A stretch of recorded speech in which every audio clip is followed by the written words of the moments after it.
Good morning students, welcome to the TSN school. Today we'll continue with our last chapter, chapter 3rd, An Empire Across 3 Continents. Now come to the page number 66, Economic Expansion. The empire had a substantial economic infrastructure of harbors, mines, quarries, brickyards, olive oil factory, etc. Wheat, wine and olive oil were traded and consumed in huge quantity, and they came mainly from Spain, the Gallic provinces, North Africa, Egypt, and to a lesser extent Italy. But conditions were best for these crops. Liquid like wine and olive oil were transported in containers called amphorae. The fragments and shards of very large number of these survive.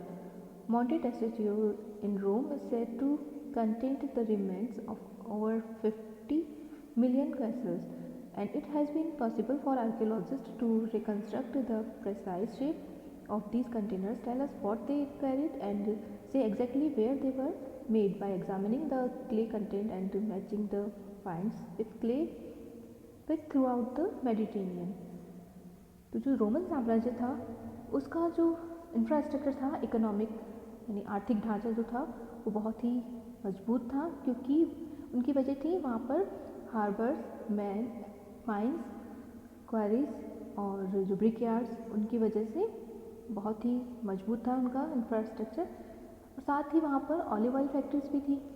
Wheat and wine और olive oil बहुत ज़्यादा मात्रा में use होता था और उसका व्यापार किया जाता था, यानी ट्रेड उन्हीं का मेनली होता था। और ये चीज़ें आती थी स्पेन से, गैलिक प्रोविंसेस से, नॉर्थ अफ्रीका, इजिप्ट और कुछ इटली के भाग से चीज़ों को मंगवाया जाता था, क्योंकि वहाँ की जो वेदर कंडीशन थी वो इन क्रॉप्स के लिए बहुत अच्छी थी। और जो लिक्विड है जैसे वाइन और ऑलिव ऑयल, उनको ट्रांसपोर्ट करने के लिए एक अलग तरह के कंटेनर का यूज़ होता था जिसे एम्फोरे के नाम से जाना जाता है। उसके कुछ टुकड़े, कुछ बहुत बड़ी संख्या में इनकी 50 करोड़ के करीब इन जो वेसल्स थे, उनके जो कंटेनर थे, उनके टुकड़े मिले हैं मॉन्टे टेस्टिचियो करके रोम में एक जगह है वहाँ से। और इन टुकड़ों को फिर से जोड़कर और उनकी क्या उनमें लाया जाता था या क्या रखा जाता था और वो कहाँ बनाए जाते थे, इनके बारे में जो आर्कियोलॉजिस्ट हैं उन्होंने उनको वापस से रिकन्स्ट्रक्ट करके और उनको एग्जामिन करके उनके क्ले का एग्जैक्टली हमें बताया है कि क्या क्या उनमें कैरिड होता था और साथ ही वो कहाँ पर बनाए जाते थे। In this way we can now say with some confidence that Spanish olive oil, to take just one example, was a vast commercial enterprise that raised its peak in the year 140 to 160. The Spanish olive oil of this period was mainly carried in a container called Dresel 20 after the archaeologist who first established its form.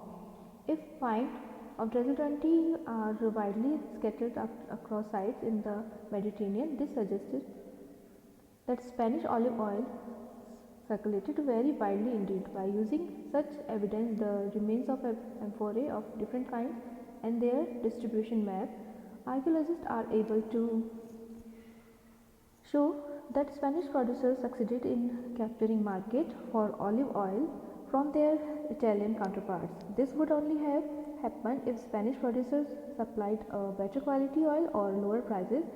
In other words, the big landowners from different regions competed with each other for control of the main markets of the goods they produced.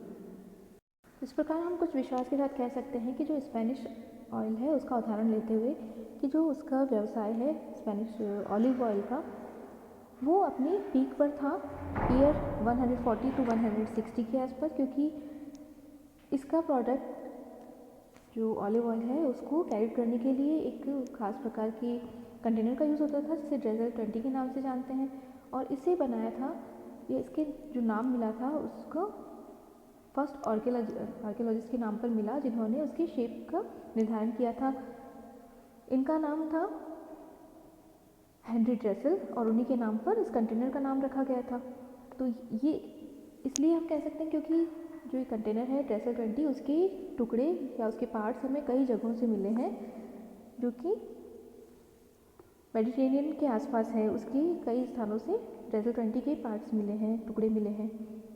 और इसके साथ ही ऐसे कुछ evidence भी मिले हैं जिसमें जो एम्फोरे है या ये जो ड्रेजल 20 है उसके अवशेष मिलने की वजह से कि कई जगहों से मिलने की वजह से कि जो स्पेनिश ऑयल है वो अपने पीक पर था, उसका जो डिमांड थी बहुत ज़्यादा थी। और ऐसा इसलिए भी हो सकता है क्योंकि जो इसके प्रोड्यूसर्स थे उसने better quality in lower price रहा होगा उनका, इसीलिए जो उनके इटालियन काउंटर पार्ट्स थे यानी जो प्रतिद्वंदी थे उनसे ऑलिव ऑयल का मार्केट छीनने में सफल हुए थे। और ऐसा तभी पॉसिबल हुआ होगा जब जो स्पेन के प्रोड्यूसर्स हैं उन्होंने कम प्राइस में अपने बेटर क्वालिटी वाला प्रोडक्ट दिया होगा। और साथ ही अगर दूसरे वर्ड्स में कहें तो जो अलग अलग जगह के जो लैंडलॉर्ड्स थे, जमींदार थे, उनके जो प्रोडक्ट्स थे उनका बाज़ार पे कैप्चर करने के लिए, अपना प्रभुत्व बनाए रखने के लिए, कमांड बनाए रखने के लिए वो आपस में कम्पीट करते थे, प्रतिद्वंदिता होती थी उनके बीच में अपने प्रोडक्ट्स की ज़्यादा उनका उत्पादन हो, ज़्यादा उनकी बिक्री हो, सेल हो, उसके लिए। और आपस में इनकी कंपटीशन चलता रहता था। The success of the Spanish olive growers was then repeated on by North African producer. Olive estates in this part of the empire dominated production through most of the 3rd and 4th century. Later, after 425, North African dominance was broken by the East. In the later 5th and 6th century, the Aegean, Southern Asia Minor, Syria and Philistine become major exporters of wine and olive oil, and containers from Africa shows a dramatically reduced presence on Mediterranean market. Behind this broad movement, the prosperity of individual regions rose and fell depending on how effectively they could organize the production and transport of particular goods, and on the quality of goods and the quality on those goods. Spain के बाद में north African producers को जो success थी Spain की वो उनको मिल गई, उनका जो प्रोडक्शन था वो ज़्यादा डिमांड में आने लगा। तो 3rd और 4th सेंचुरी तक नॉर्थ अफ्रीका ने या नॉर्थ अफ्रीका के प्रोड्यूसर्स ने सक्सेस पाई थी, जितनी स्पेनिश ऑलिव ऑयल की थी उतनी सक्सेस उन्हें भी मिली। उसके बाद में उन्हें रिप्लेस किया साउथ अफ्रीका ने, और 425 ईस्वी के आसपास उन लोगों का प्रोडक्शन ज़्यादा बढ़ने लगा।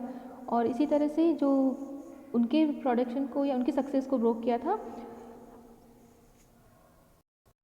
ईस्ट ने, जहाँ पर थे Asian, southern Asia minor, Turkey जिसमें है, इसमें सीरिया और फिलिस्तीन, ये लोग, ये जो कंट्रीज़ है वो मेजर एक्सपोर्टर बन गए वाइन और ऑलिव ऑयल के। तो इस तरह से, और साथ ही अफ्रीका का जो प्रोडक्शन था उसमें या उसके जो कंटेनर्स थे ऑयल के वो मेडिटेरेनियन मार्केट में ड्रामेटिक रूप से बहुत रिड्यूस हो गए, बहुत कम उनका बिक्री एक तरह से होने लगी थी। और इस तरह जो ब्रॉड मूवमेंट था उसमें जो भी इंडिविजुअल कंट्रीज़ थे, रीजन्स थे, उनकी जो प्रॉस्पेरिटी थी वो डिपेंड करने लगी उनकी जो प्रोडक्शन है उसकी ट्रांसपोर्टेशन पे और उसकी क्वालिटी पे डिपेंड होने लगी। और जिसका ज़्यादा अच्छा प्रोडक्शन होता, ट्रांसपोर्टेशन अच्छा होता, उसकी जो प्रॉस्पेरिटी है वो बढ़ जाती, और जिसका नहीं कर पाते कंप्लीट वो फॉल होती उनकी, या उनकी प्रसिद्धि कम होने लगी। The empire included many regions that had a reputation for exceptional fertility. Campania in Italy, Sicily, the famed Egypt, Galilee, Byzantium, southern Gaul, and Bactrica were all among the most densely settled or wealthiest part of the empire, according to writers like Strabo and Pliny. The best kind of wine came from Campania. Sicily and Byzantium export large quantity of wheat to Rome. Galilee was densely cultivated. Every inch of the soil has been cultivated by the inhabitants, wrote the historian Josephus, and Spanish olive oil came mainly from numerous states. Fundy along the bank of the river Guadalquivir in the south of Spain. Roman Empire में बहुत से ऐसे reason से include थे उसमें जो कि बहुत ही रेपुटेड थे, और उनकी रीज़न था उनका एक्सेप्शनल फर्टिलिटी, बहुत ही असाधारण उनकी जो उर्वर क्षमता थी, उसकी वजह से बहुत से रीज़न फेमस थे। और उनमें मेन है इटली का कैंपेनिया, सिसिली, इजिप्ट का फेम, गैलिली, बाइजेशियम जो कि ट्यूनीशिया में है, सदर्न गॉल जो, और बैक्टिका जो सदर्न स्पेन में आता है। इनके बारे में राइटर्स स्ट्रैबो और पिल्ली ने लिखा है कि ये एम्पायर के बहुत ही डेंसली सेटल्ड और वेल्थिएस्ट पार्ट थे। इनमें अलग अलग वजह से फेमस भी थे, जैसे बेस्ट काइंड थी बियर वाइन की, वो आती थी कैंपेनिया से। सिसिली और बाइजेशियम से बहुत लार्ज क्वांटिटी में व्हीट आता था, गेहूँ आते थे रोम में। गैलीली प्रसिद्ध था उसकी कल्टीवेशन के लिए, डेंसली कल्टीवेशन के लिए। तो उसके बारे में एक जो हिस्टोरियन है जोसेफस, उसने लिखा है कि उसकी हर इंच पर खेती की जाती थी वहाँ के निवासियों द्वारा। और स्पेनिश जो ऑलिव ऑयल है वो वहाँ की जो बस्तियाँ थी जो ग्वारिक्विलर नदी के किनारे बसी हुई थी, वहाँ से ऑलिव ऑयल आता था। On the other hand, large expanses of Roman territory were in a much less advanced state. For example, transhumance was widespread in the countryside of Numidia, modern Algeria. These pastoral and semi-nomadic communities were often on the move, carrying their oven-shaped huts called mapalia with them. As Roman states expanded in North Africa, the passages of those communities were distinctly reduced and their movement more tightly regulated. Even in Spain, the north was much less developed, inhabited largely by the Celtic-speaking peasantry that lived in hilltop village called Castella. When we think of the Roman Empire, we should never forget these differences. Roman साम्राज्य में जहाँ कई क्षेत्र बहुत समृद्ध थे, बहुत विकसित थे, वहीं कुछ ऐसे क्षेत्र भी थे जो कम विकसित या कम डेवलप्ड थे, कम उन्नत थे, जिनमें न्यूमिडिया ऐसा ही एक क्षेत्र था जो कि अब अल्जीरिया है। और वहाँ के जो गांव के अधिकतर लोग थे वो सेमी न्यूमेटिक या जिन्हें अर्धचरवाही प्रजाति कह सकते हैं, जो कि खेती भी करते थे, साथ में जानवरों को चराने का के काम भी करते थे। तो ऐसे लोग थे और उनमें अक्सर ही अपने घरों से, अपने गांवों से अपने जानवरों के साथ में दूसरी जगहों पर जाते रहते थे, ऐसे प्रदेशों में जहाँ पर उन्हें चराने के लिए अच्छी घास मिल सके। और अपने साथ में ही अपनी जो हट होती थी उनकी, जिसे मपालिया के नाम से जानते हैं, वो साथ में रखते थे और इनका शेप ओवन के जैसा होता था। ये अपने जानवरों और अपने घरों के साथ, जिन्हें मपालिया कहा जाता था, के साथ ये घूमते रहते थे। जब रोमन साम्राज्य का विस्तार हुआ और उत्तरी अफ्रीका में इसका फैलाव होने लगा, तो जो क्षेत्र थे चारागाह के लिए, जो मैदान थे वो कम होने लगे, वहाँ पर बस्तियाँ बसने लगी।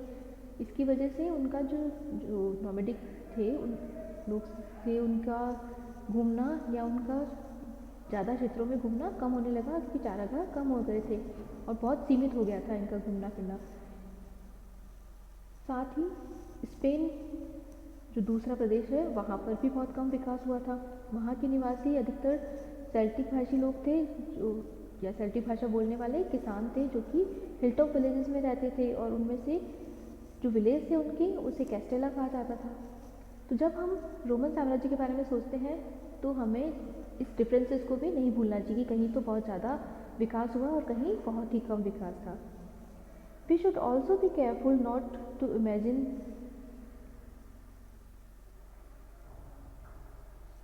that because this was the ancient world, their form of cultural and economic life were necessarily backward and primitive. On the contrary, diversified application of water power around the Mediterranean, as well as advance in water powered mining, Milling technique. Mining technology. The use of hydraulic mining techniques in the Spanish gold and silver mines and the gigantic industrial scale on which those mines were worked in the 1st and 2nd century, with levels of output that would not be raised again till the 19th century, some 1700 years later.